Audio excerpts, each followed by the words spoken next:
Hello, hello, hello, hello, hello, everyone. Welcome to another episode of Sree's daily global COVID-19 show. My name is Sree Sreenivasan, and it's my honor to convene this daily conversation around all things COVID-19. Today is episode 156. That's right, we've been on the air for 156 straight days. And we have a very special episode for you. Parag Khanna explains the world. Parag is an amazing futurist, global strategy advisor, best-selling author, international traveler, international man of mystery, and he is with us tonight. You're going to meet him in just a few minutes. His books include The Future is Asian and Move, Humanity's New Geography. You're going to hear all about them. He's also one of Esquire's 75 most influential people for the 21st century. We're live right now on Facebook, on Twitter, on YouTube, and on LinkedIn. Please hit share. Please tag your friends. They can join us. They can watch live or later. Tell us where you're watching from, please. I'm sure that Parag has been to every single place that our viewers are going to be tuning in from. That'll be a contest. Let's see if you can get one of your friends to watch and he or she is in a place that Parag has not visited. And you'll meet Parag in just a minute. Hi, everybody. I'm Sree Sreenivasan. I'm the Marshall Loeb Visiting Professor of Digital Innovation at Stony Brook School of Journalism and the co-founder of Digimentors, a social, digital, and virtual events consulting business. Our motto, don't cancel your events without talking to us. Don't even plan your virtual events without at least chatting with us. There's my email address, sree@sree.net. We'd love to talk to you.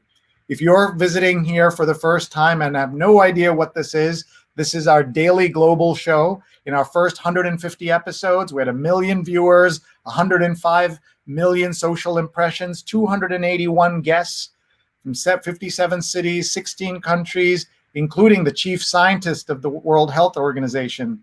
We're able to do this because of our wonderful producers, Rose Horowitz at Rose Horowitz 31 and Vandana Menon, Vandana_Menon, both of them who have been here every single day for 156 days. We're always looking for speaker suggestions, sponsorship suggestions, theme suggestions, self-nominations. Welcome, Sree@Sree.net. You're going to meet Parag in a couple of minutes, but let me tell you what's coming up Friday and Saturday. Here is our Friday night show, COVID clinical trials. We're going to meet Dr. Barbara Buehrer, a professor of medicine at Harvard Medical School. She's the faculty director of the Multi-Regional Clinical Trial Center at Brigham and Women's Hospital and Harvard. She'll discuss diversity and equity in clinical research during and after the pandemic. You will not want to miss this, 9 p.m. Eastern tomorrow. And then on Saturday, India's Independence Day, we will be with Parag Khanna, the chef who has helped distribute 25 million meals to old age homes and orphanages in India. There's the New York Times headline, "This chef has a Michelin star and a mission feeding millions in India's lockdown."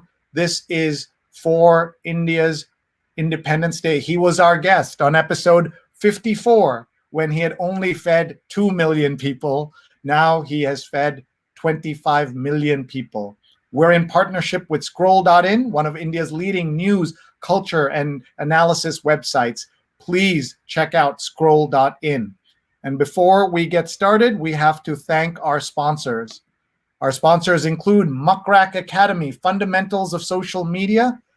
We are grateful to Muckrack for arranging for me to create this special course for you, free certification that you can get right now. It's about 2 hours worth of work. You can do it in 2 hours or 2 days or even longer. mrac.co/social, mrac.co/social. More than 4,000 people have taken this workshop, and so should you. We're also grateful to nunbelievable.com. Divinely delicious cookies on a mission. 20% off with the code SREE. Each handcrafted cookie provides a meal to those in need. One cookie is one meal. Nonbelievable.com. We're also grateful to our sponsors, and we are going to tell you about one of our other shows that's coming up. And this is our social media weekend workshop, Nonprofits and Social Media, How to Cope When the World is on Fire. Beatrice Frey, the head of digital communications at UN Peacekeeping, Tik Milan from GLAD, and Dante Lacona from the International Red Cross and Red Crescent will all be speaking. It's on Wednesday, August 19th. You see the code below, bit.ly/NP Workshop 2020, bit.ly/NP Workshop 2020. And promotional consideration also brought to you by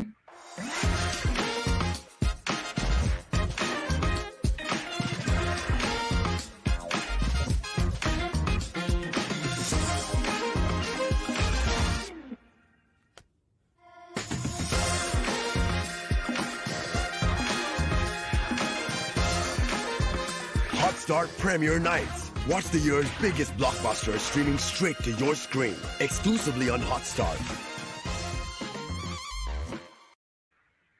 A newly married couple's life is jeopardized in the new thriller Khuda Hafiz, streaming straight to your screen this Friday. Hotstar.com/US. Use the code SREE2020 to get a subscription for under $4 a month. Check out hotstar.com/US. All right, are you ready to meet Parag Khanna?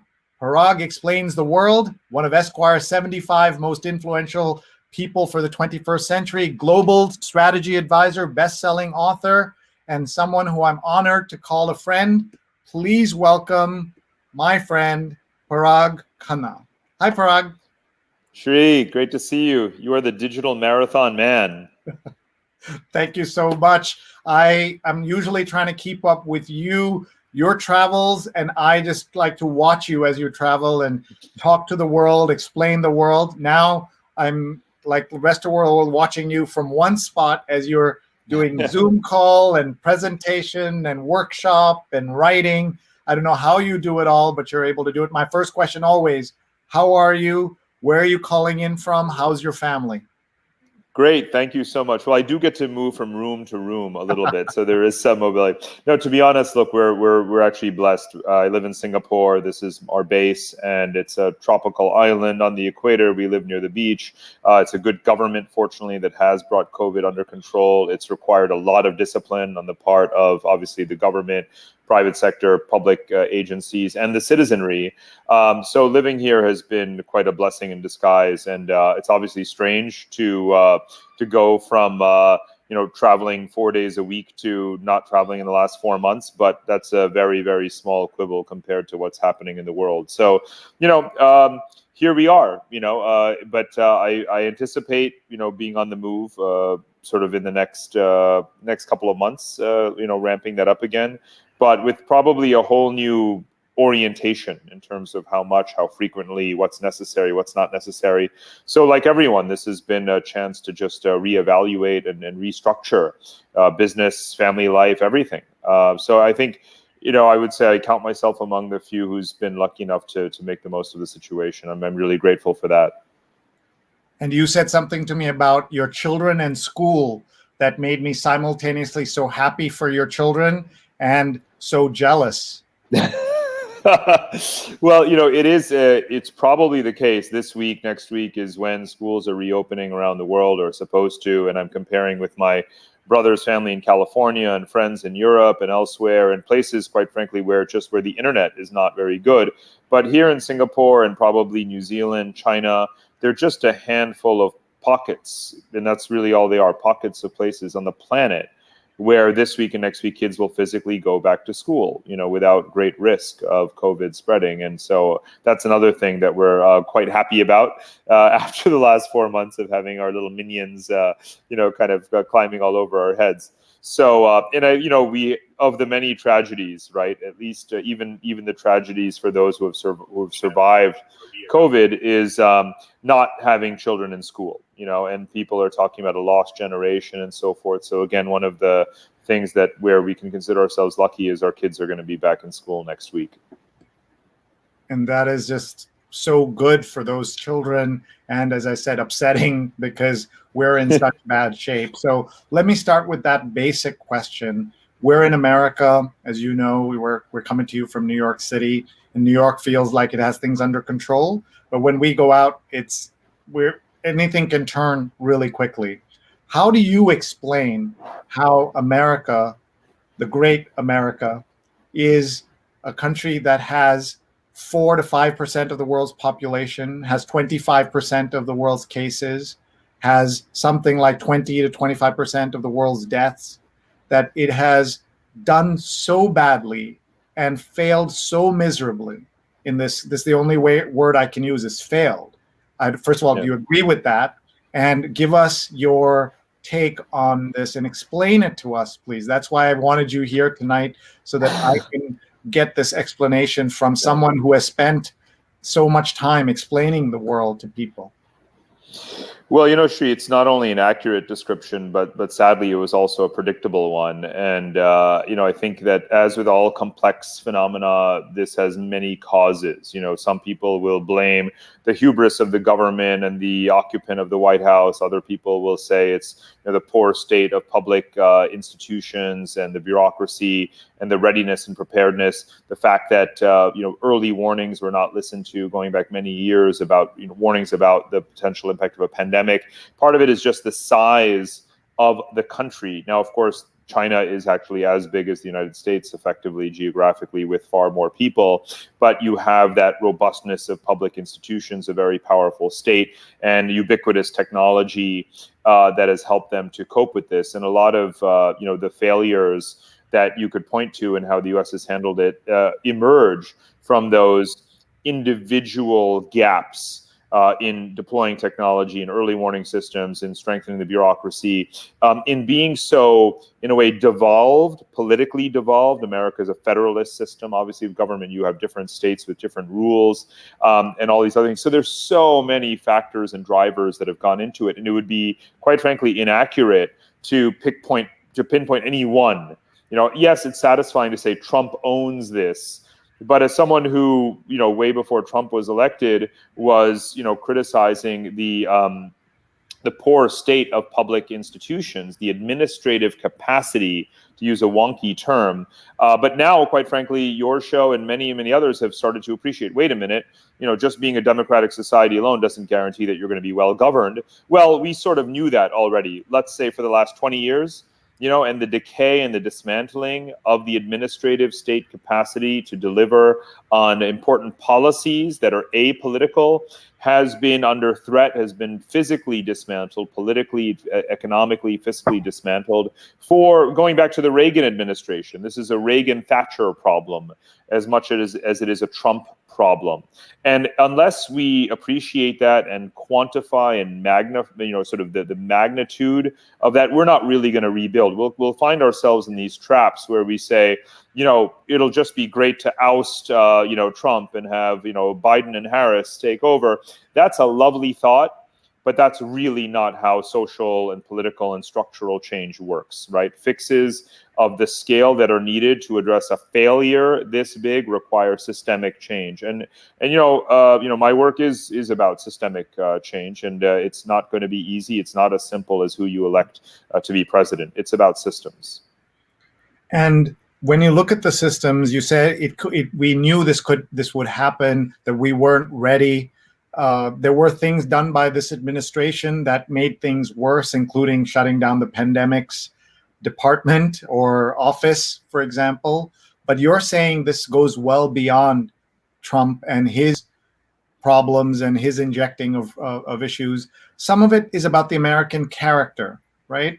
That nowhere in the world as I have understood it, is there so much debate about whether masks are good or bad anymore. There was in Brazil, for example, the president there who said a lot of those things, and then he himself got sick.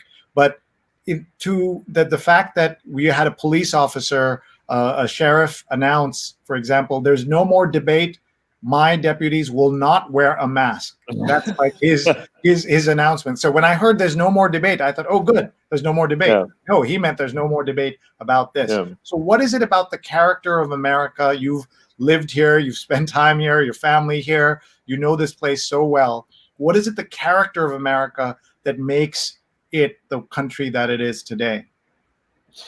Well, I mean, you could go back to obviously the 18th century independence movement and the structuring of America as a federalist system and the insistence on states' rights, if you want to explain that, and therefore, in a way, you would say that America doesn't have one character. It's always been built on this assembly of characteristics, and it's not really just based on these random latitudinal states that we have. It's about the South and the West and the Plains and the Northeast, and we have very different patterns in terms of how COVID has played out based on those different regional cultures. So I would, obviously hesitate to say that there's kind of, one American character. Obviously, again, the political system is designed this way. It's almost set up to not, or it is set up today to not be effective in these national areas, right? Just think about electricity supply. So America has more than three energy grids, but three regional systems: west of the Mississippi, east of the Mississippi, and Texas as its own. Now, a lot of countries have already moved towards national grids with clean energy and a renewable grid feedback and all of these kinds of things. That's like a no-no based on the way the system has evolved. But remember, America is also the same country that built the transcontinental railways, the interstate highway system, the Tennessee Valley Authority. All of these great national systems have also been built. So it's not just one character, but many, and it's not one character today. It also evolves over time, and it's perfectly plausible that the so-called American character just goes back to what it was in the early mid-20th century, when these grand national systems were built and were very inclusive and were broadly supported, and to become more, if you want to say it, a European style inclusive welfare state, better regulated capitalism and so forth. It's not at all impossible. It's perfectly plausible. Whether you call it the Green New Deal or something else, there's no reason why it cannot happen. So I resist the idea, and you and I both as immigrants or children of immigrants would say, hold on, we should never essentialize those people over there. And here I am as an American sitting here. I don't want to look back and say all Americans are this. As an American growing up in America, one knows that there's no such thing as that. And so that's part of what's great about America. But when it comes to these areas where you should have a consensus and you should lock in that consensus and you should institutionalize that consensus, that's just not where we are right now. And again, it's been that way for about almost 40 years now. It's really a 40-year-old problem, at least a 40-year-old problem. Wow. Folks, if you're tuned in just now, this is Parag Khanna, amazing futurist, global explainer, someone who understands the world better than most people that I know. And so I'm delighted that he's spending time with us on a Friday morning in Singapore. Here it's late in New York. One thing we're going to do now is do a quick global tour. People are going to tell us where they're watching from, and we're going to see if we can stump Parag. Is there any place that someone's going to tune in from that he has not been to? And we got an easy one right away. Jonathan's watching from the East Village in New York. Jonathan watched 156 straight episodes. So I'm going to ask you, in each of these places, a favorite memory of the town or neighborhood or anything that you'd like to share, Parag. Well, East Village, well, that's easy because that was where Aisha and I had our first date. So one of those French cafes on St. Mark's Place. So no shortage of East Village memories. But okay, a shout out to anyone in Papua New Guinea. If you are in Papua New Guinea, I have not been to Papua New Guinea, and it's been on my radar. I live not that far away from Papua New Guinea, and for whatever reason, I have yet to go there in the last 6 or 7 years. Okay, so we've had we've had viewers from all over the world. I haven't seen Papua New Guinea, so it's going to be hard for people to stump you. But I think you may know this, but my father, the retired Indian ambassador, was ambassador to Papua New Guinea, accredited from Fiji, where we went. Yes, I went Right. to school in Fiji, which is exactly as fabulous as it sounds. And in That's fact, right. Fiji and New Zealand are been credited for having 100 days with no community spread and things like that. I guess it's like Singapore. It helps to be an island to begin with, right? So Well, no, this is an important point, though. So, island states and small countries are generally denigrated, in our international discourse because they're considered too small to be relevant, not influential, price takers in global markets. All of that is true. However, if they're smart, they can increase their self-sufficiency in agriculture, water supply. They can be well digitally connected, financially connected, and they can close their borders to COVIDiots. And that's certainly something that's been an asset for New Zealand, for Singapore. Fiji now has a whole program where they're trying to lure billionaires in yachts and private jets to come and ride out COVID for a few months, in their villas.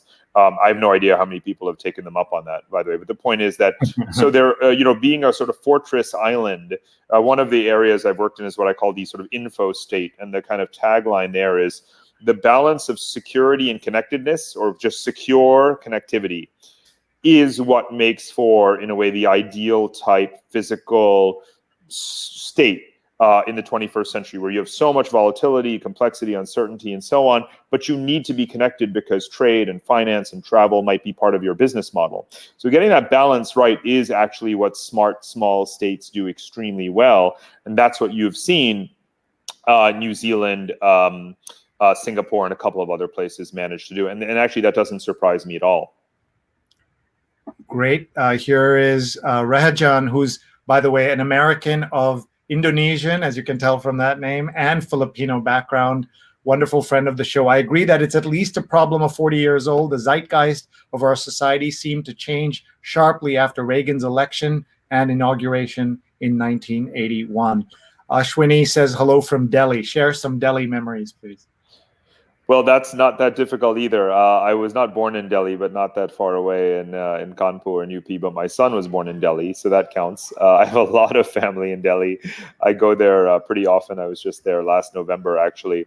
I would have thought that actually living here in Singapore, I would get to India a lot more often, actually. But it's just that this is a vast region. It's actually one of the reasons I moved here. I call Singapore the capital of Asia, but in this catchment area of Asia, within, I call it the kind of one laptop charge radius.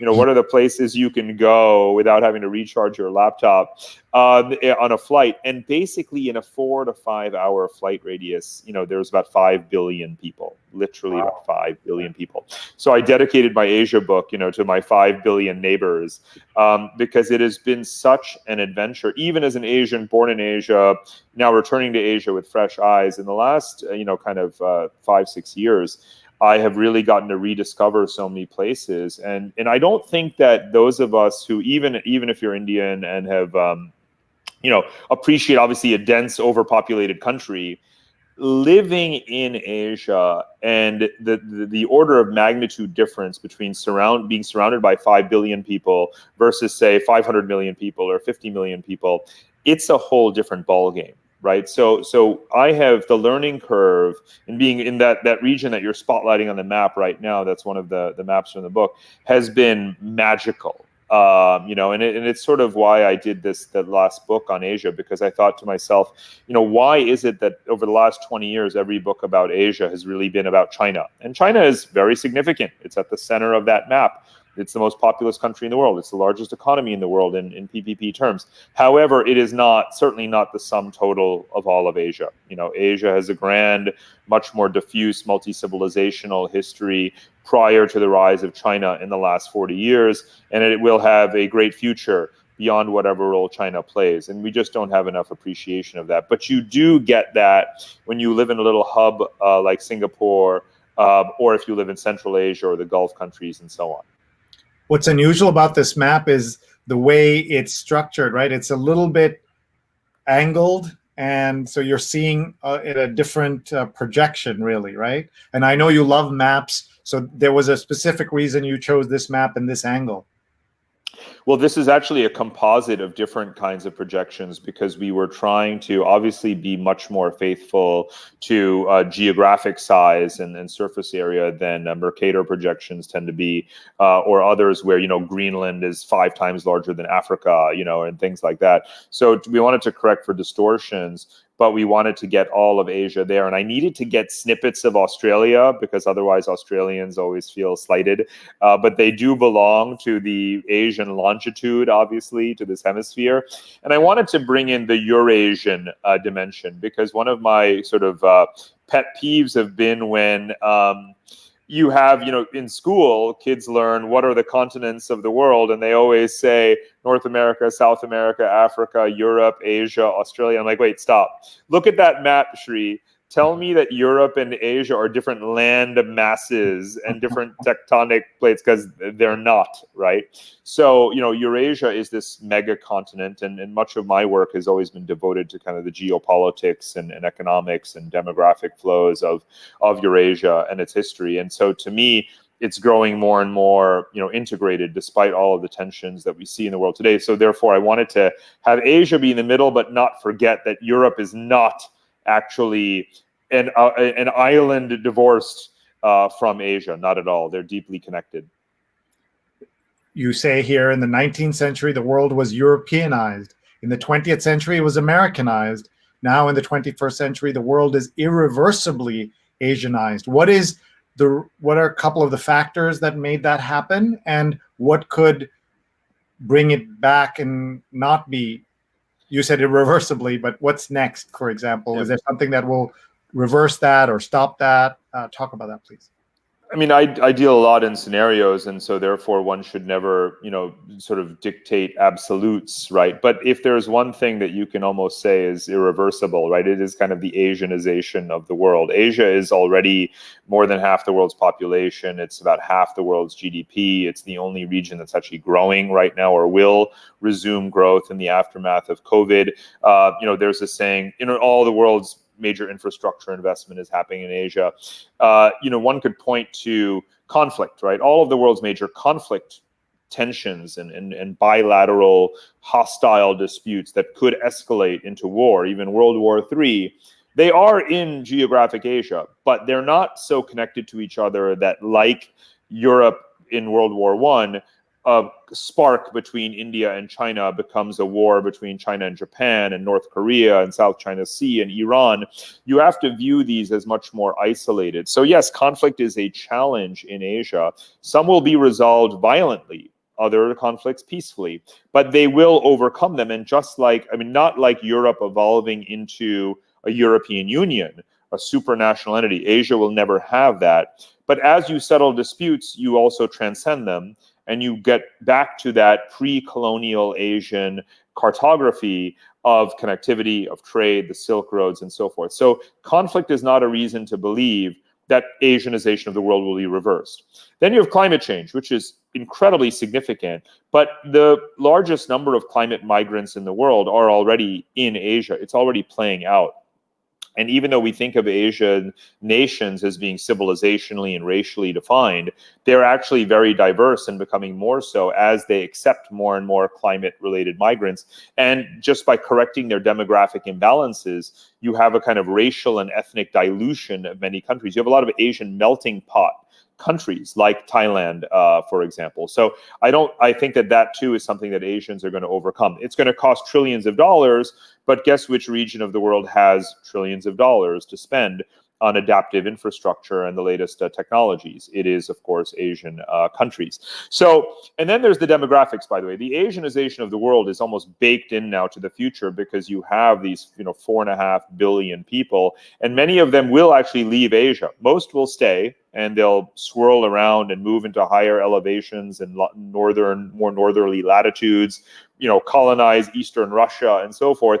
But of course, Asians are flying all over the world. One of the stats I have in the book is that the largest number of annual new citizenship naturalizations in America every year is Asians, not Latinos, right? So there's more than 20 million Asian Americans. We have a partial Asian American now as the vice presidential candidate. There are Asian Americans in high office. Asians are everywhere, of course, in America.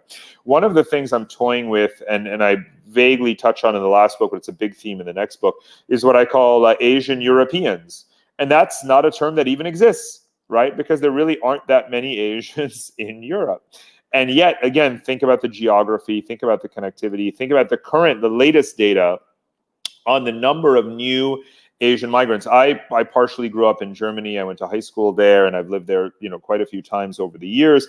And in the mid 1990s, when I was a high school kid in Germany, I was like the only ethnic Indian in God knows what, hundreds of kilometers radius. And now you go and you find not only the huge Turkish population, Arabs, Persians, Vietnamese, Chinese, tons of Indians. And Europe now has what they call a blue card scheme, which is obviously the equivalent of our green card scheme. And they're doling them out to young Indian computer scientists, IIT grads, you name it. So you have a whole new generation of Asian Europeans that are coming of age. So the global demographic Asianization of the world is literally just unstoppable. And the idea that you've got a xenophobic, leader in one country or the other, like America or Italy, that is just insignificant in the grand scheme of things. When you think about supply and demand of human populations is the original globalization in many ways. It is by far the most powerful force in all of history. And that is going to overwhelm any notion that, a country like Bulgaria or Hungary or Italy today happens to be skittish about immigration, because they're also desperate for it at the same time. So again, this is one of these areas that to me is just literally an ironclad certainty.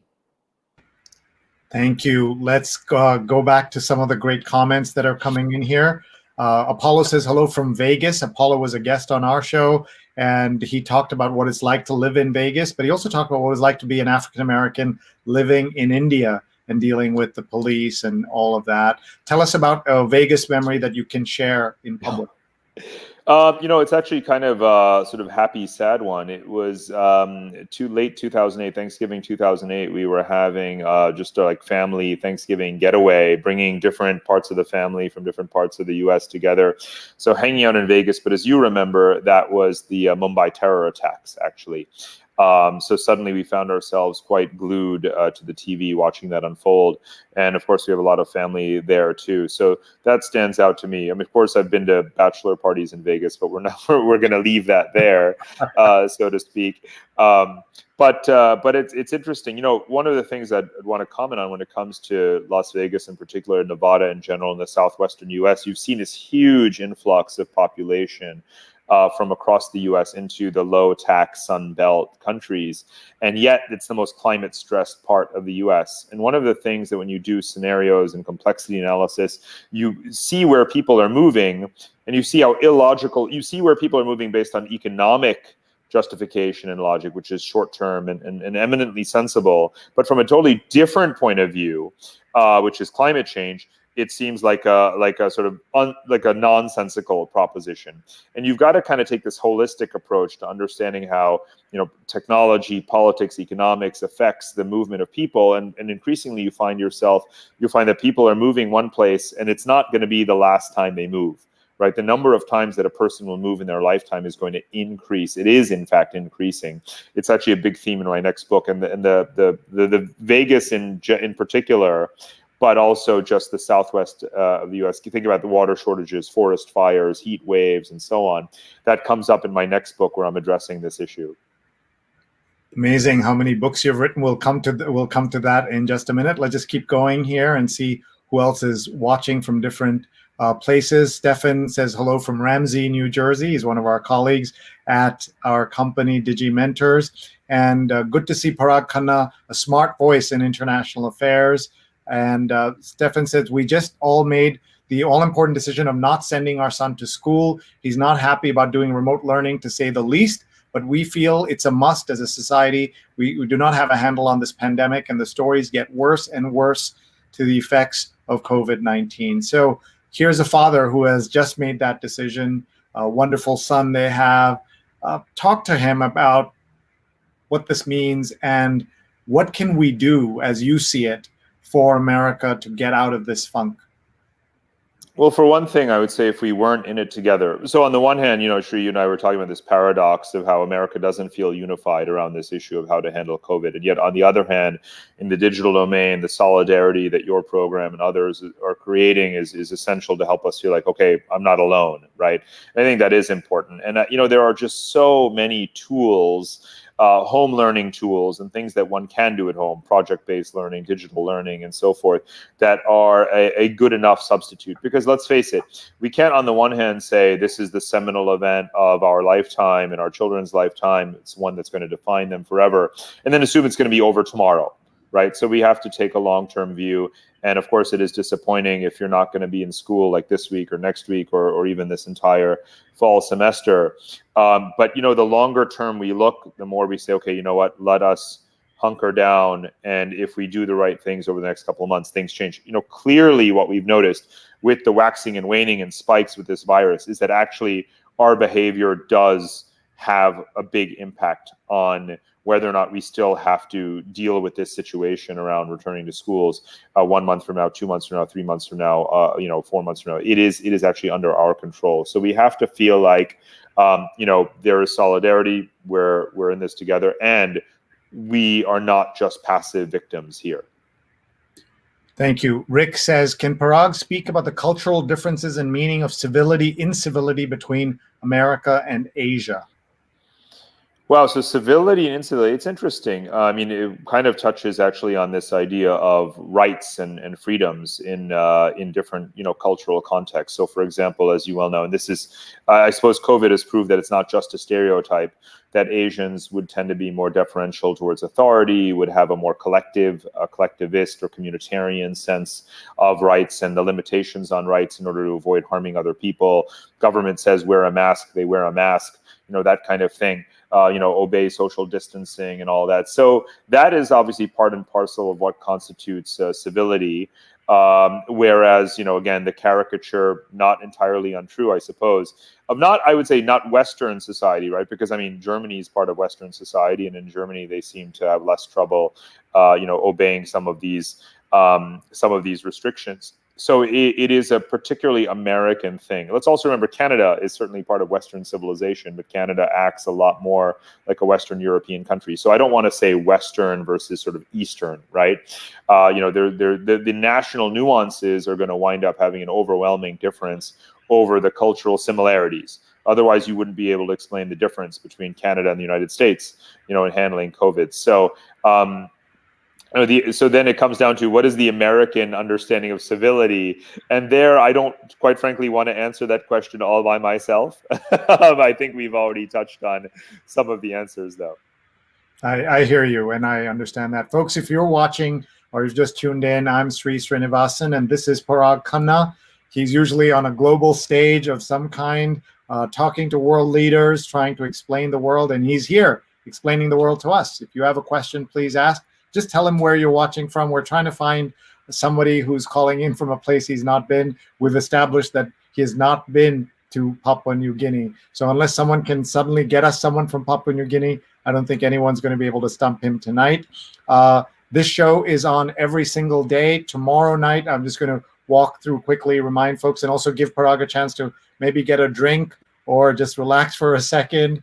Tomorrow night, we're going to be talking about COVID clinical trials with Dr. Barbara Beerer of Harvard Medical School, and she runs clinical trials and will tell us whether you should sign up for one and how you can sign up for one and what it means if you sign up for one. So please check that out. 9 p.m. Eastern time tomorrow, episode 157. And then on Saturday is episode 158. Chef Parag Khanna will be here. This chef has a Michelin star and a mission feeding millions in India's lockdown, the New York Times story. He's fed 25 million people, and he is going to be with us on Saturday at 12:30 in the afternoon, 10 p.m. India, celebrating India's Independence Day. Let's go back now to our friend Parag Khanna, who's with us. We've been talking about his book, The Future is Asian, best-selling book. And now I'm going to ask him about his next book, which is already planned, already has a cover. It doesn't come out for a while, but this is how organized he is. And then we're going to have some fun talking to him about what it was like to be named to an incredible list, Esquire's 75 most influential people for the 21st century. And here he is back with us. Parag Khanna is right here. Hi, Parag, and thanks for. I didn't go anywhere. Just yeah. Tell me, how do you get the stamina to do what you did in the old days? What is your routine? Do you exercise in hotel gyms? How do you do what you do? Oh, it's funny, you develop just like a muscle for certain things. So travel does not wear me down. It's incredibly invigorating because I think there's psychological effects. A new stimulus, or a new environment makes you somehow subconsciously more alert because it's not familiar. So you have to kind of be on your toes. And that's why travel for me has always been really empowering. I sleep fewer hours, when I'm traveling.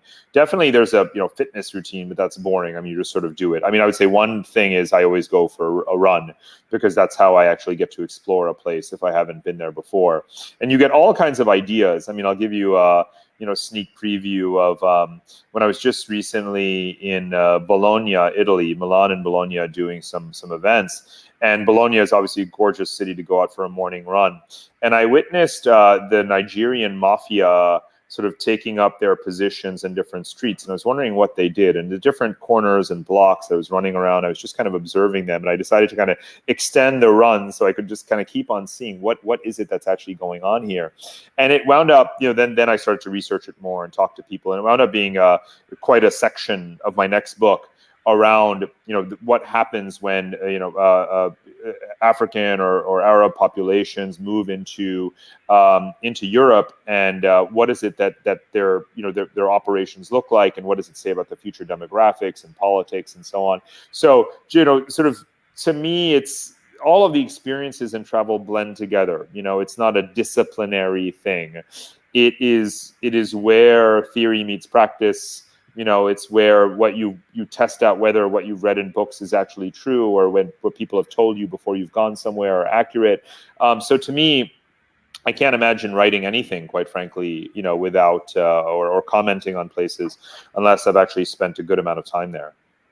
All right, here's a challenge. Have you ever been to Pittsfield, Massachusetts? I have been stumped and failed. I thought we were just going by country. So I've obviously been to America, so that would suffice. But nope, no Pittsfield. No Pittsfield.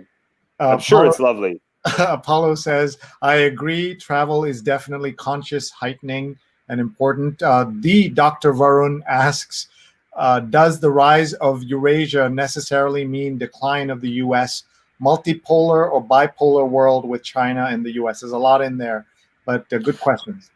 Right. So I think, the setup of the question is geographical, whereas the rivalry and power aspect is more sort of national. And I think those are two different things, where Eurasia and North America are the two most important continental land masses in terms of their weight economically, not necessarily just demographically, because of course Africa has more people than North America, but the North American economy is much larger. In terms of course, climate resilience, right? North America has more going for it than South America or Africa. The Southern Hemisphere is a bit of a victim of climate change. So yes, the future of humanity, most of the world population does live between Eurasia and North America, but Eurasia having 10 times more people than North America. But economically, they're both very significant. And now, then you talk about sort of, national rivalry. But then when you think about these geological issues, they're much more long-term than national issues. Like we were talking about earlier, how Asia is more important than just China. Similarly, it's North America and the North American Union in a way. There is no such thing, by the way, as a North American Union, but that is effectively what we are headed towards. If you see the evolution from NAFTA to the new trade agreement, whatever it's called, I'm forgetting, USMCA. And eventually, if you think about the demographic and resource and other complementarities between Mexico, the United States, and Canada, we're moving towards like a North American Union. And that is the real superpower. right? We talk about geopolitics as if it's just one country or the other. That kind of misses the geo in geopolitics, right? Which is the kind of geographical foundations. And China does not dominate Eurasia, right? China is a superpower, but China's relationships with Asia shape its ability to be a superpower. So we cannot kind of treat Eurasia in any way as kind of unified other than geographically. One of the areas that I work in, and it's called, sort of grand strategy in geopolitics, and you're looking at the distribution of power across Eurasia. And one of the primary objectives that strategists have is to ensure that no single power dominates Eurasia, right? Not Russia during the Soviet Union, not Hitler before that, and not China today. And so a lot of the geopolitical maneuvering that's happening right now is premised on how to not necessarily contain, but shape China so that it cannot have this overwhelming superiority and hegemony over its neighbors, and therefore gain dominance over Eurasia. And this is like a 19th century problem. So whereas the names of the countries and the size of the territories and whether they are states or empires or civilizations or alliances, all of that stuff changes every 50 or 100 years, right? The fundamental question is the territory. And so I am much more interested in this idea of what happens to Eurasia than reducing the world to US versus China, right? That's kind of a blip. And people talk about it as if it's some eternal bipolar contest, like a new Cold War between the US and the Soviet Union, which, by the way, turned out not to be an eternal bipolar contest. First of all. Second of all, the whole global system was not reducible to the US bipolar context. Some of the best work on the Cold War points out that the Cold War was not really a global war per se, right? We still had the colonial and post-colonial hierarchies and asymmetries that shape much of the world. So similarly today, when I travel around the world, I don't see the entire world being reduced to, are you with America or with China? And one of the fundamental things that I know you would appreciate, and I know for 100% sure your father would appreciate this, would have appreciated the idea that, most of the world is post-colonial.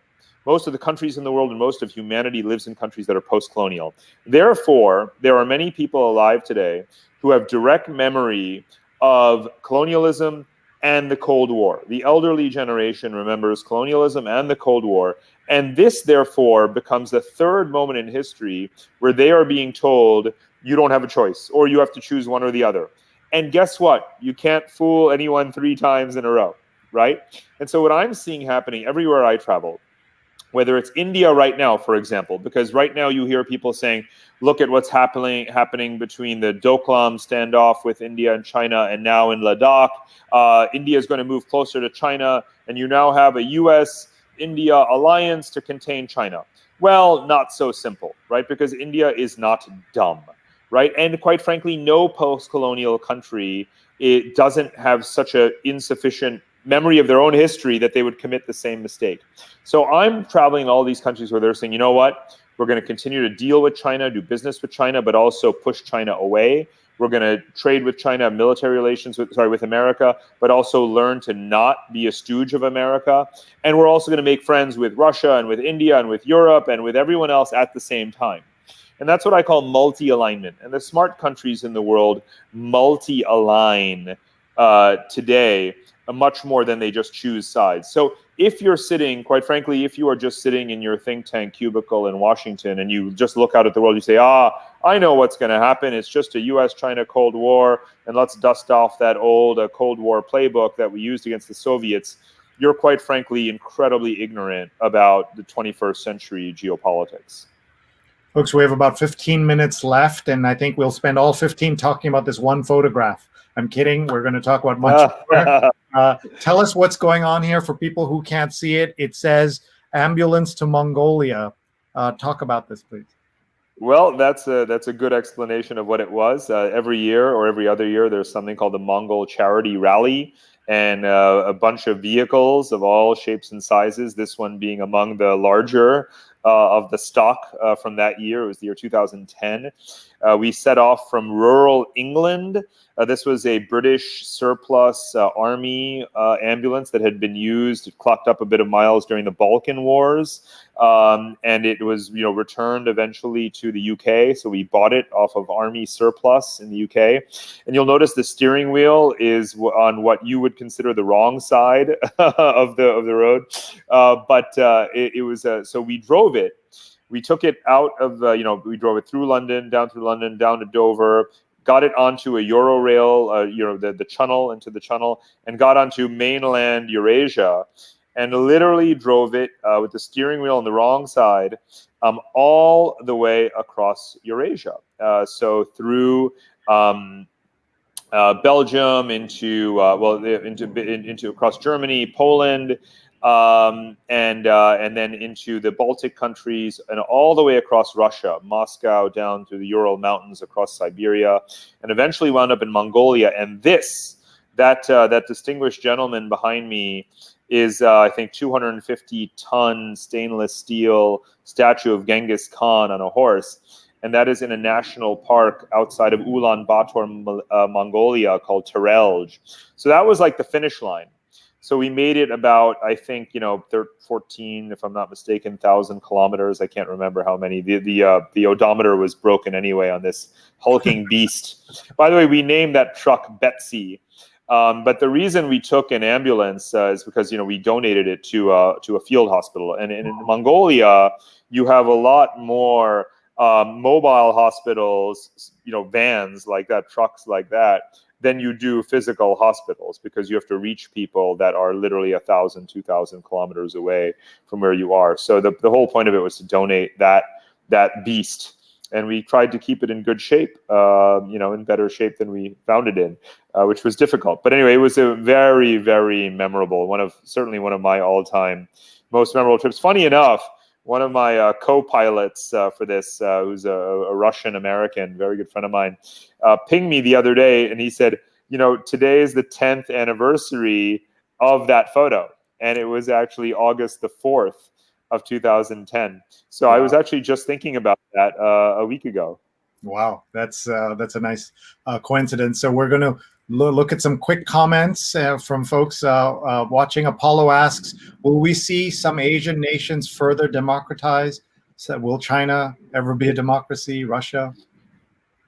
Well, China and Russia, no. That was an easy one to answer because they don't really have a history of being democratic states, whether they are authoritarian monarchies or single party dominated sort of centralized political systems like Russia, or whether they have a 5,000-year tradition of having hierarchical dynastic rule in different forms like China. Those two countries are not leading candidates for the deeply rooted kind of idea of Western-style liberal democracy. But let's be clear, I think the proper answer to this question is that I can't think of an Asian country, and therefore, speaking vaguely on behalf of 5 billion people, I can't really think of a single Asian country that wants to have a so-called Western-style liberal democracy, in the sense that you want to restructure your constitution and parliamentary system and so forth to look like America today or Britain today. That's really unbelievably limited and regressive understanding of what Asians want. What Asians want is good governance. And good governance is superior to the idea of democracy. I don't think you can have good governance without democracy, and many dimensions of democracy and attributes of democracy, like elections. And quite frankly, I would go further than what we have in many countries in the West, which is I would want mandatory voting. I think voting should be mandatory all over the world, quite frankly, everywhere. So that's one aspect of democracy. And I think political systems should be multi-party in nature. But that doesn't guarantee good governance, because Britain has a multi-party parliamentary system. It invented it, but it sure sucks at handling COVID. And it sucks at determining its immigration policy as well. So what Asians want is good governance. A lot of Asian countries have the legacy of European colonialism anyway, so they actually do have some understanding of what Western-style governance and legislatures and constitutions and executive branches look like. But they want to improve on them by having a very strong civil service, which is what you see in a country like Singapore, and most certainly in South Korea and in Japan. Now, Sree, you know that one of the intellectual takeaways from this whole COVID experience has been that we have started to appreciate Asian democracies, right? More Asians do live in democracies than do not live in democracies because of India, Indonesia, and the Philippines, and there alone, you have 1.8 billion people. Now, neither India nor Indonesia nor the Philippines is a high-quality gold standard democracy, but each of them is striving in earnest to be a better governed society, better governed country with stronger institutions, right? And we can debate all we want about Modi's illiberal tendencies, of which he obviously has many. But is India trying to be a stronger state, a better state, and have stronger state capacity, to use our jargony political science term? Yes, it is, and it's actually improving in its state capacity. So whether or not it is more or less democratic this year or next year is going to be a question that will depend on a whole lot of micro political factors, no doubt about it. And you or I may not be able to influence that. But it is India becoming a stronger state, and commensurate with its size and need, the answer is unambiguously yes. And I have an infographic in the Asia book that looks at the worldwide governance indicators of the World Bank and looks at the ranking of countries by by their WGI score over the last 5-6 years. And in every Asian country, literally every Asian country, democracy or non-democracy, it is getting better. So Western institutions with Western methodology are assessing that Asian countries are becoming more strongly better governed and even more inclusively governed, even sometimes when their democratic characteristics have stalled. Okay, let's keep going. Vandana says, this one time I was in Hamburg, I very confidently went up to a cafe and ordered in German. The server replied to me in Hindi. This was, Vandana is one of our producers who's been working so hard for 156 days. Here's a question. Ulrich asks, how did the German high school influence your general thinking and understanding of the world functioning? I'm a German American living in the Joshua Tree area in California. So thank you for watching. Cool. So, really profoundly, I'll take it in reverse order, because when the Berlin Wall fell and I was 12 years old in the 8th grade in New York, obviously it was also one of those, early NBC News / I'm not sure CNN was quite online until the Gulf War 6-7 months later, which were also just noted the kind of 30th anniversary of. So when the wall fell, something very interesting happened. My parents took my brother and me out of school, and we got on a plane and we went to Germany. So I would say that one seminal moment, not just watching it on TV, but literally going and sitting on the wall, like I sat on the crumbling Berlin Wall within a few weeks of it coming down, completely changed my life. It's the one thing to which I probably reverse engineer or trace every single major autonomous decision I've made in my life goes back to my parents taking me on that kind of Cold War holiday.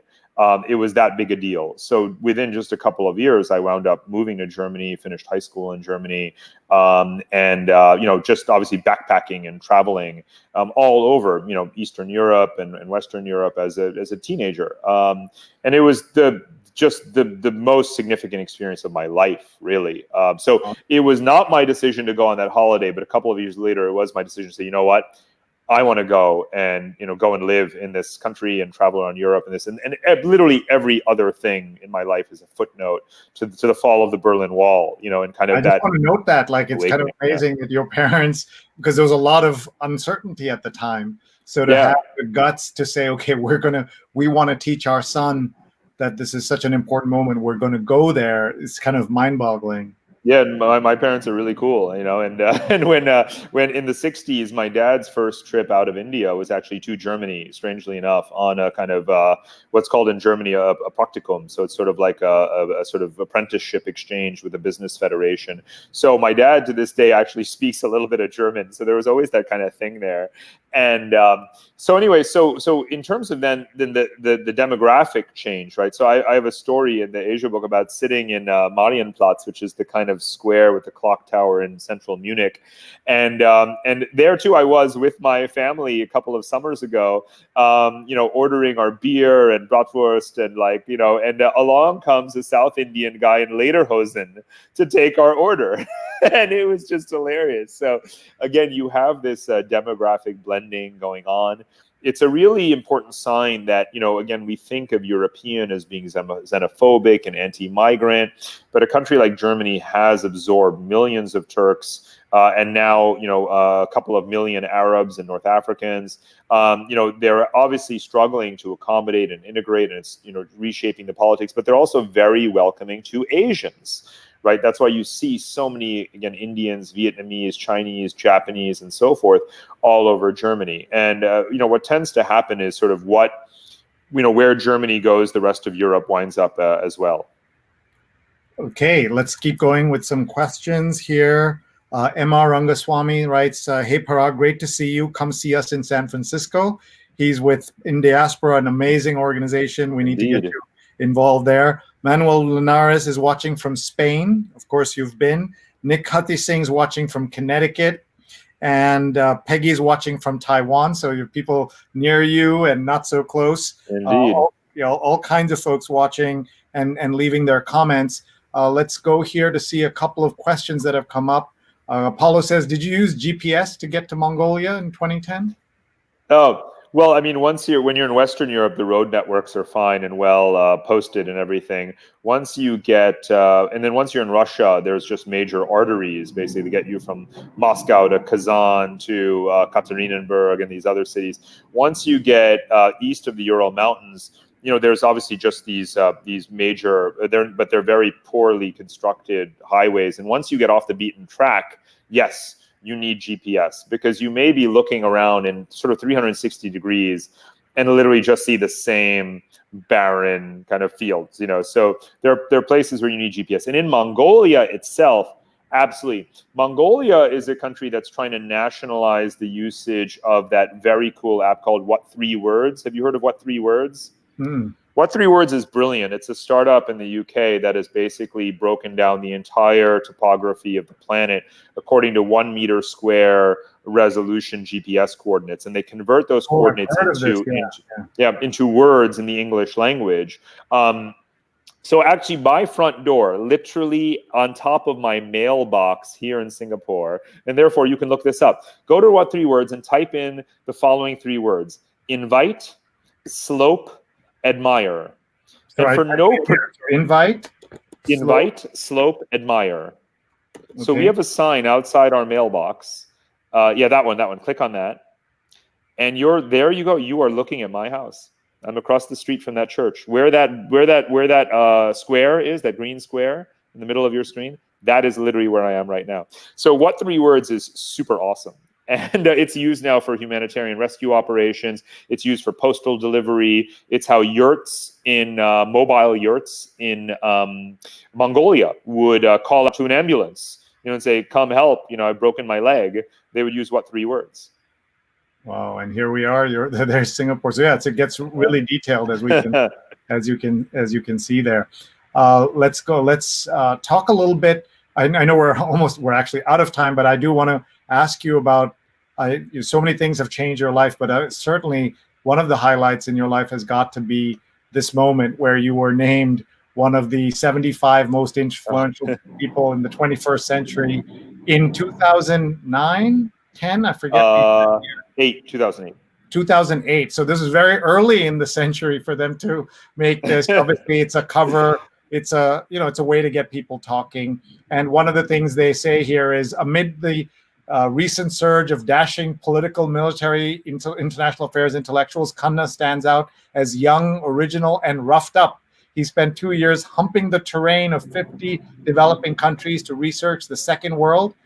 One of his books, and a state-of-the-art assessment regarding the 21st century. He served as an advisor to U.S. Special Operations Forces in Iraq and Afghanistan, and coached Barack Obama's campaign on foreign policy. His second book, How to Run the World, will be published in 2010. And here's where he spent the last 3 years. Look at this stunning list of places that he went in just those 3 years. He has been to 150 countries. And tell us what this was like to be 31 and named something like this. Oh, I mean, look, this was great entertainment value. There was a cool party with LeBron James and a bunch of others on the list. Will Smith was there. I think he was on the other page. But I don't know. That was a fun year because that was the year my first book came out, The Second World, and in the spring of that year. So it was an election year. There was a lot of thinking about foreign policy. I had just spent 3-ish years kind of backpacking around the world. I had really just put my stuff in my parents' basement and really been traveling. So it was nice to kind of come back. And I remember that time as kind of re-immersing, getting married. Obviously, I'd also just come back from being in Iraq and Afghanistan advising the U.S. military. So there were a lot of cool things going on that year. Actually, the one thing I remember most, because it relates to the book, was kind of when you get your first book sent to you by the publisher and you get your one copy, and you take it out of a cardboard box. You just kind of put it there on the dining table. And you're like, wow, here it is. That's it. My last 4 years of my life are here in this bundle of paper. So that's actually the emotional vibe of that moment, which was kind of February of that year. That's something that for some strange reason, because it's been repeated now, every time I do a book and a copy arrives in the mail, I'm like, I remember that moment of 2008. And it's a very, very weird feeling. That's super cool. So you'd had these first 3 books, one of them with Aisha, and we should give her a shout out. She's an awesome person. I'd love to have her on our show as well to talk about our great work in AI. That's right. We'll get that lined up. I know exactly where she is. She's in the house right now. She has lived in a way that story because as a technologist, that book was a tiny part of the overall story of her kind of immersion into thinking about impact of technology, but now operationalizing it. Her company does a lot to help companies to do kind of AI as a service. So implementing AI in their operations and doing everything from machine learning and natural language processing and so forth. So it's pretty cool to watch case by case how the world is being hyper digitized and automated. And these are your other books, Connectography, which I loved, and we did an interview then. Technocracy in America, and then The Future is Asian, 2019 book, Simon & Schuster, and coming in 2021, Move, Humanity's New Geography. How much of it had you had to change as you're writing it because of the pandemic? It's a good question. I have the manuscript right open here in another tab. I actually finished it exactly. I had a deadline of January 4th of this year. So I finished it and COVID struck obviously just a couple of weeks later. So I have been given quite a bit of latitude to COVIDify the book, and also bearing in mind that it wasn't going to be released till 2021 anyway because of the US election. So you never want to do kind of a global nonfiction book when all anyone cares about is Trump and COVID, right? So I knew I had plenty of time, and so I've finished. COVIDifying was not that tough actually for this book, because you really don't want to have anything be too narrow. Arguing about the entire future of human geography is not going to be reduced to just the pandemic. In fact, the part of the book is to say that the pandemic is just the latest in a basket of major factors that drive human migration and mobility. And it starts with just labor imbalances, right? Countries need workers. And then it can be technological automation, economic crises, climate change, and now the pandemic, right? So there are many, many reasons why people move. The reason why there are already 250 or 300 million expats in the world and people living outside their country of origin is not because of COVID-19, right? So I just needed to put COVID in context and how it will, however, drive a new wave of migration. So that does come up in the book. But I will also do an update after the US election, and we'll put it out in the spring of next year. Wow, what an impressive answer. Thank you for telling us your story that started with the wall coming down. That's our friend, our German-American friend near Joshua Tree. There are just too many questions here that we won't be able to get to. I did want to ask you about a couple of political developments. Tell us what your guess is that what's going to happen. Nobody knows, of course, but with the U.S. elections. Oh boy, I don't want to. I'd rather, couch it again in this sort of, really maddening complexity, because whether it is, is it going to come down to what's happening in the Postal Service right now and mail-in balloting? Is it going to come down to something in the U.S.-China trade war? Is it going to come down to something with the Electoral College? Is it going to come down to something with, a cyber attack or a hack on that day? We just don't know what the trigger could be for something not following a certain linear or prescribed pathway. And my job, literally my job, is to kind of think about all of those other kinds of variables that get in the way of linear, prognoses. So I would be, it would be kind of against my better self to make one, on my own. And the other day though, when I was doing an interview with a British journalist who was probably, I guess, just too young to remember the election of 2000, but you and I remember the hanging Chad. So here I go, I went off on this long tangent. I had to explain to this guy the hanging Chad. I'm like, do you realize that here we are sitting in the year 2020, and so much of what has happened in the last 20 years was altered by the friggin' hanging Chad? Because if you had had Al Gore win that election, you might not have had, the invasion of Iraq and Afghanistan. 9/11 would have been handled differently, even if 9/11 had happened, and a whole other set of domestic and international factors would have been different. So everything that we know about our life today in 2020 could have been different were it not for the humble hanging Chad. And let's not forget how important that was. You and I watched. I mean, look, why is that relevant? I mean, come on. The outcome of the election was delayed by how many days? You would know this. 108 days. Yeah, I can't remember. Long, we didn't know until it happened in December. Yeah. Right. So come on, here we are again. And I hate to say history repeats itself, because it doesn't. Right. Whatever disruption we have will just faintly echo whatever disruption we may have had in the past. But make no mistake that that's what butterfly effects are, right? Whether it is the hanging Chad, or whether it is the the medical lab, or the wet market of Wuhan, right? This is happening all the time, and therefore, again, I actually spend all day trying to decipher these butterfly effects. And so the dumbest thing you can do is to forward forecast how they're all going to play out. And you're right, even though it's 86 days away, that's only 86, and it's also 86. It could be 86 months away, given everything that could change.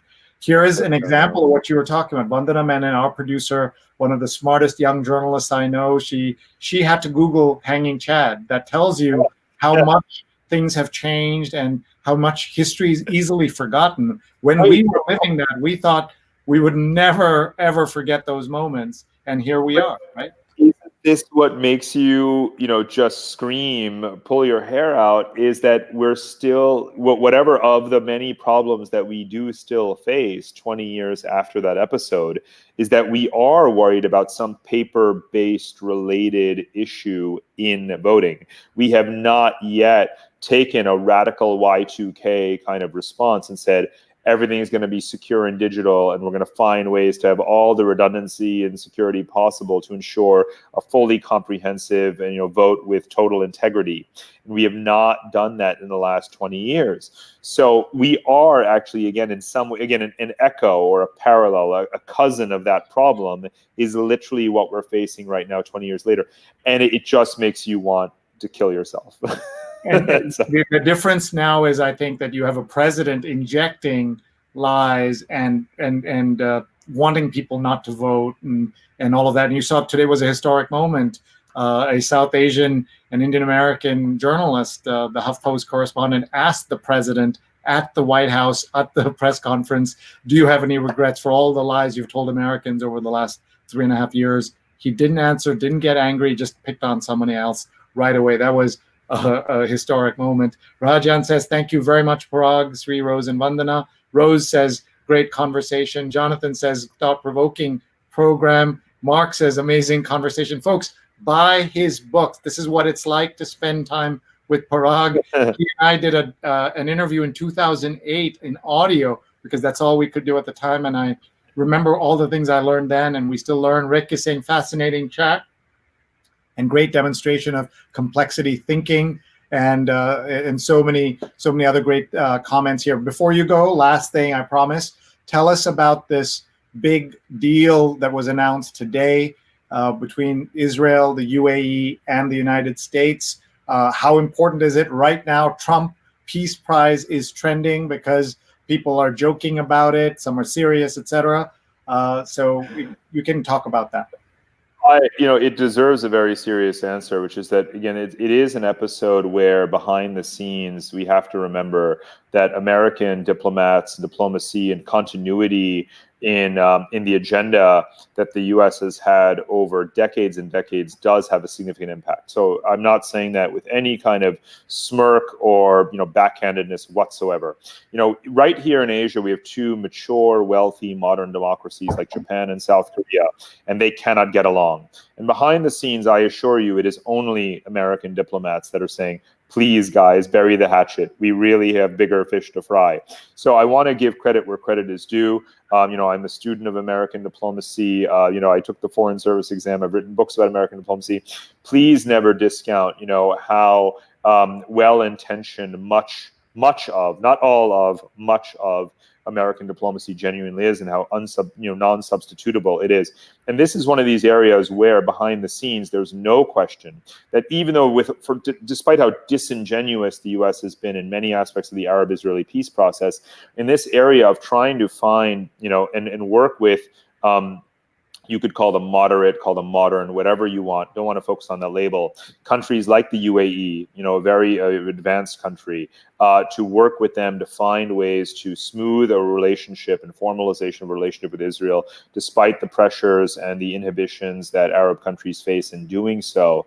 The U.S. fingerprints are on this to a strong degree, whether you can see it or not. However, it is also should be in the nature of diplomacy to be humble and to give credit to those who had to make bigger sacrifices than we did. Behind the scenes, American diplomats do the nudging, but you want to give the Emiratis and the Israelis credit for this. It's not really Peace Prize material, quite frankly, but it is an important step, no doubt. It's obviously also driven by strategic concerns, right? Iran is looming large, right? Iran's fingerprints are negatively all over this arrangement as much as the State Departments are positively. So, but that is also the essence of diplomacy is, understanding the moment and what options there are in this moment. What can you do to change the structure of relations between countries in light of broader strategic circumstances? And that's precisely what happened here. But, I've actually been writing about the relations between these two countries for a while. They have been, blossoming commercially, behind the scenes, militarily even, various even joint, transactions and operations and stuff like that. They've been getting to know each other and test this out. The UAE government planned for some time already to have a synagogue opened in Abu Dhabi in a multi-religious sort of square in a very prominent part of Abu Dhabi. And some of this also results from the World Expo 2020, which has now had to be postponed, but it was going to be in Dubai, and they needed to come to an agreement about how Israel could have a major pavilion there in proper keeping with the right of any country to participate in a global cultural event. So again, there's a lot of things going on here, but please no Trump Peace Prize 2020. I'd also point out that the Palestinians have said that it is a suspension, and as the Israelis have themselves clarified, it's a suspension, not a stoppage or permanently stopping the annexation that has been going on. So it's not. This is why I say it's not Peace Prize material, because in a way it's like contradicting practically, what previous Peace Prizes have been given for to Israeli and Palestinian leaders in the 1990s. Yeah. Well, with that, we're going to let Parag go. His day is just getting started out in Singapore. Thank you very much. Everyone, please follow him on Twitter. He's an amazing follow, as you can guess from listening to him tonight. Parag at Parag Khanna and paragkhanna.com. People will ask this, so I'm making sure you and Vikas are not related. Khanna is one of the most common names in India, right? There are probably 100 million people or 50 million people with a Khanna type name. So you're not related, because he's our guest on Saturday. People will ask. Love his cooking. Yeah, love is restaurants, but no, not related. But it's an honor to share the name. And I will connect you folks because I know you guys would get along great. So thanks very much, Parag, and please say hi to the family and good luck with everything you're doing. And thanks for sparing the time for us. Thanks so much, Sree. It was really great, and have a good night. Thank you. Thanks, everyone. Bye-bye. That was Parag Khanna. Wasn't he awesome, folks? I learned so much. I know you did too. Please tag a friend right now. They can watch this later and learn, because this video will start as soon as we're done. We'll replay on these platforms, all of them. And so please share. We're on Facebook, Twitter, YouTube, and LinkedIn. If you joined us because of Parag, please come back. Please follow me on Twitter. I'm at Sree, S-R-E-E, and our YouTube archives are youtube.com/Sreenet. We've been on the air for 156 straight days. And even I find it hard to believe that this has happened, and we're going to keep going. This week, we did a couple of amazing shows that you'll want to go back and look at. We did a show about the spelling bee mania, and we had the last champion of the United States National Spelling Bee was on. And then an hour later, we did another show about Kamala Devi Harris being the Biden pick, and we had fabulous guests for that. Last night, speaking of food, we had Gail Simmons, one of the best-known cookbook authors, and a judge on Top Chef was with us, with my colleague Jenny Lazarus, and we had a great time. What's coming up tomorrow? We're going to talk about COVID clinical trials and how you can join and what you should look for. Dr. Barbara Buer will be with us. She is a professor at Harvard Medical School. You don't want to miss that. And then for India's Independence Day, we're going to talk to Chef Vikas Khanna. This chef has a Michelin star and a mission, feeding millions in India's lockdown. He's fed 25 million people in the lockdown. He was on the show once before. We were at episode 54. He'll be on for episode 158. It's going to be epic. Thank you so much for being here. One of the things we do on this show is that we asked Dr. Kimberly Crenshaw, Professor Crenshaw at Columbia Law School, she coined the term intersectionality. We asked her to tell us what can we do to help the Black community, to be allies of the Black community, and she said, say their names. And so we do that every day, and we're going to do that right now. And we do that through this cover of Time magazine, where they put names of the victims of police violence, and a haunting photograph of a young mother on a painting by Titus Kaffer. On the left, you see a painting of a young mom taken, whose child has been taken away. On the right is a young Larcinia Floyd, who was holding her son, George Floyd, and she would die 2 years to almost the day that he would be killed in Minneapolis. Now they're both buried next to each other in Houston. So now let's say their names. Their names are Trayvon Martin, Yvette Smith, Eric Garner, Michael Brown, Laquan McDonald, Tanisha Anderson, Akai Gurley, Tamir Rice, Jerame Reed, Natasha McKenna, Eric Harris, Walter Scott, Freddie Gray, William Chapman, Sandra Bland, Darius Stewart, Samuel Dubose, Janet Wilson, Kaylin Rockmore, Alton Sterling, Philando Castile, Joseph Mann, Terrence Crutcher, Chad Robertson, Jordan Edwards, Aaron Bailey, Stefan Clark, Danny Ray Thomas, Antoine Rose, Botham Jean, Tatiana Jefferson, Michael Dean, Ahmaud Arbery, Breonna Taylor, and George Floyd. And that's not the full list. Some nights we read from the Say Her Name report, where we just read names of women who were victims. But we do this every day. On this show, we cover racial injustice, financial crisis, and the economic and the health crisis. And we want your help. Tell us what you'd like to see us cover. Talk to us. Give us your suggestions. Give us feedback.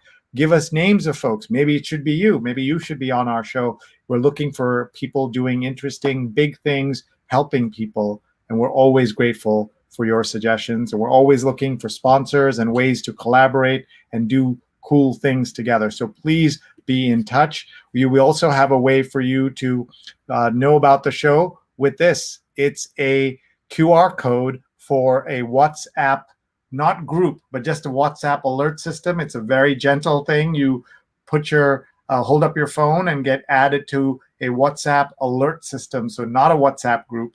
Please join, or just email me and I can add you to it, Sree@Sree.net. I just need your WhatsApp number. So thanks very much, everybody.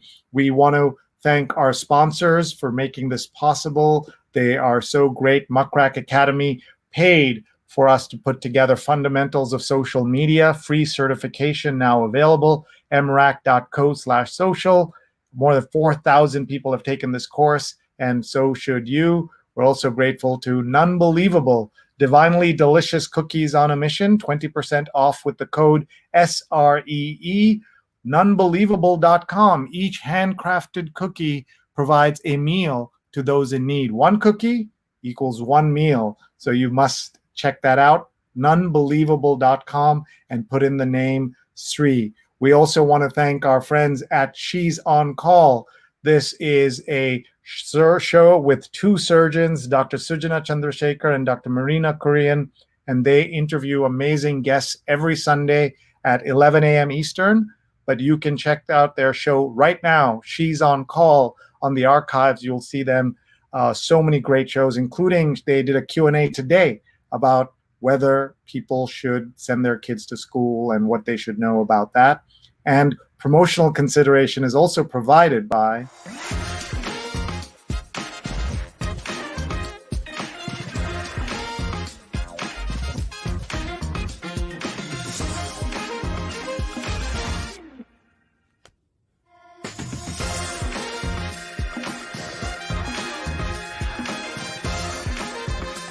Start Premier Nights. Watch the year's biggest blockbuster streaming straight to your screen, exclusively on Hotstar.